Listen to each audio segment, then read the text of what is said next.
Merhaba arkadaşlar. Yaz aylarıyla beraber çiçeklerinizde böyle ufak ufak böcekler oluşmaya başlamıştır. Ya da çiçeklerinizin yaprakları ufak ufak solmaya başlamıştır. Sizin gözle göremeyeceğiniz o yapraklardaki mikroplar, mikroorganizmalar yapraklarınızı yemeye başlamıştır bile.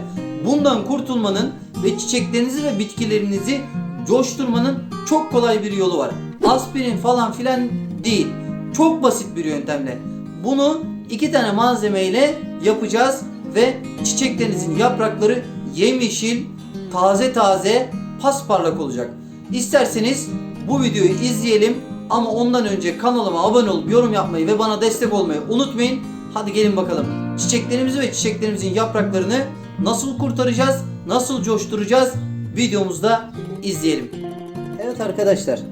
Şimdi çiçeklerimizin üzerindeki o küçük bakterileri, yapraklarımızın solmasını, sararmasını ve aynı zamanda da o bakterilerin gitmesini sağlayacak formülü yapıyoruz. Elimizde 5-6 diş sarımsak var, görüyorsunuz. Ve 2-3 tane de acı olabilir, çok acı olabilir ama kesinlikle tatlı olmayacak.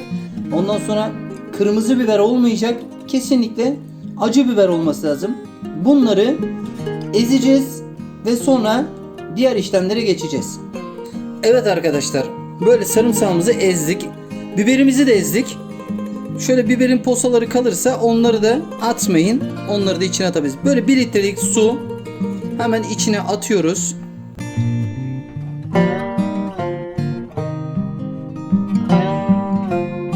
Mutlaka bir tane fıs yardımıyla ağzını kapatıyoruz. Bunu çalkalıyoruz ve çiçeklerimizin yapraklarının çürümesini, böceklerden arınmasını kurtaracak formülümüz hazır. Bunu bir gün bekletiyoruz. Bir gün sonra artık çiçeklerimizin üstüne sıkarız. Nasıl olduğunu ben size göstereyim videoda. Şöyle sıkıyoruz. Meyvelerin üstüne gelmeyecek şekilde sıkın.